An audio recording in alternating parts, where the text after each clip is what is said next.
You mentioned in the last segment that he didn't throw his players under the bus. Basically, what Andy's saying is his choice not to do that may have been an issue through some of his reporting, that he wasn't, that he was so much the player first guy that he wasn't going to be there saying to the media that they're wrong in this case. Or to them privately. Yeah, and how do you view it?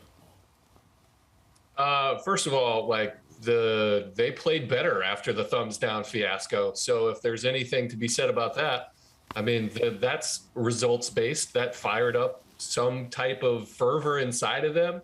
So I don't think that has anything to do with Luis Rojas. And as far as, the raccoon thing, again, maybe Andy's hearing something that makes more sense about that than I am, because he's tapped in.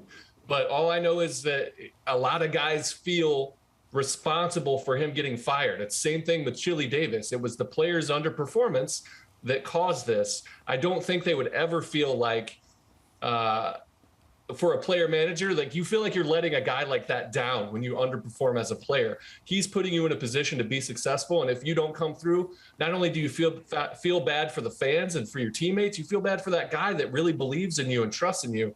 So as far as being a player's manager in today's day and age, where there is no real discipline that can be handed down from a manager besides playing time and that kind of thing, you want to make sure that your superstar players are keeping guys in line. And if that's not happening, that goes above the manager in my viewpoint. Jerry, I strongly agree with you on that. And to be clear, it's not that players were ever accused of actively undermining Rojas with what they were doing. It's more that you had the students running the school a little bit this year was the accusation that came my way. And I agree with you. That's a culture that goes beyond the manager, but it's one that ultimately I think the manager, it cost Rojas in this case.